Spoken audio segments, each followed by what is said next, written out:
আমাদের সকলের সরকার তো এসব করে তো সরকারের বদনাম হয়। কি করতাম না, পুলিশ অ্যারেস্ট করছে, এখন আমরা আইনি ভাবে দেখুন। না না, এসব তর্ক করবেন না, বিনা কারণে না, যেটাই কারণে পুলিশ এখন তদন্তক্রমে বাইরিব। পুলিশ পুলিশের ডিউটি করছে। দেশে তো আইন কানুন ব্যবস্থাও তো একটা আছে, সরকারটা তো প্রত্যেকের, সরকারটাকে তো বাঁচাইতে হইব। মুখ্যমন্ত্রী প্রশাসন কালিমালিপ্ত করা যেত না, হাজার হাজার গাড়ি আটকে গেছে। স্কুল স্টুডেন্ট, পেশেন্ট, কর্মচারী তারা অফিসে যাইতে পারতেছে কোনো কথা না।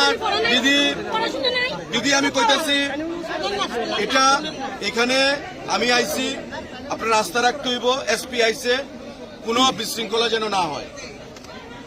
আন্দোলন করছেন, আপনারা তো বিরোধী দল করেন না, তাইলে বিরোধী দলের আন্দোলন এমন হয়। ধর্ম বর্ণ সমস্ত কিছুর ভিত্তিতে দেশ চলে না। আমাদের শুনেন, যেটা হয়েছে আইনি ভাবে আমরা দেখব, পুলিশের কাজ করছে, আমরা এখন বাকিটা দেখব। তার যাতে কোনো অসুবিধা না হয় এটা আমরা দেখব। আমি নাট মন্দির করে দেবো, আমি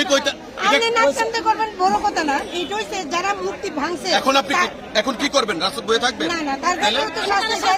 শাস্তি হইব, পুলিশ শাস্তি দিব, সব হইব। দেখেন দেখেন আপনাদের এই বাঁচাইতে, আপনাদের আরে দিদি কথা শুনেন না, আপনাদের এই বাঁচাইতে সেদিন রাত্রে আমিও তো বদনাম হয়েছি, কিন্তু আমি তো ওটা কেয়ার করছি না। আমি জানি এটা হুমু, তারপর আমি আইছি, আপনাদের লেগে আইছি তো। সুতরাং এখানে আর কোনো সিল করেন না প্লিজ। এটা আমি দেখতেছি তো, আইনি ভাবে দেখুন প্লিজ। এখানে আর কোনো ইয়ে করবেন না প্লিজ। আমি আপনাদের প্রত্যেকের কাছে হাত জোর করি, এটা আমার বদনাম, আমার বিধানসভা কেন্দ্র, আমার সরকার, আমার মুখ্যমন্ত্রীর বদনাম, প্রশাসনের বদনাম। আমি যে কথাটা কইতাছি ঠিক আছে, শুনো, স্যারের কথা মানো। আপনারা কি বয়ে থাকবেন? কথা মানো, স্যারের কথা না মানলে তো না।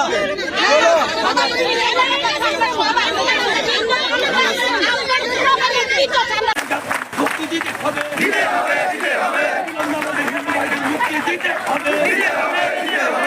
আমাদের হিন্দু ভাইদের মুক্তি দিতে হবে। এই আমাদের এই আন্দোলন, এই আমাদের এই বিক্ষোভ, এই আমাদের এই অবরোধ, এই আমাদের এই আন্দোলন। 5 लोग अरेस्ट किया है, तो आज थोड़ा रोड ब्लॉक किए थे, तो अभी तो पैसिफाई करके रोड क्लियर हो गया है, अभी सिचुएशन कंट्रोल में है। इसमें और भी लीगल एक्शन होगा अभी। अरे कितने लोग थे इन घटना में और अभी कितने लोग अरेस्ट हुआ? नहीं, कितना लोग नहीं, अभी हमारे पास जो इन्फॉर्मेशन मिल रहा है हम लोग एक्शन कर रहे हैं। अभी तक 5 लोगों के खिलाफ ऐसा आया तो इमीडिएटली हमने अरेस्ट किया। इनके अगेंस्ट पे क्या धारा लगाया गया? धारा तो ये डिटेल आपको जो टेक्निकल है मैं दे दूँगा। सर और एक बात कहना था, वो जो काली आइडल का वेंडलाइज हुआ है, इसके अगेंस्ट में कोई किसी को अरेस्ट किया गया है या? हम लोग पूरा इंटेलिजेंस कलेक्शन करके जो इन्वॉल्व है हमारे पास है, इन्वेस्टिगेशन जारी है और भी लीगल एक्शन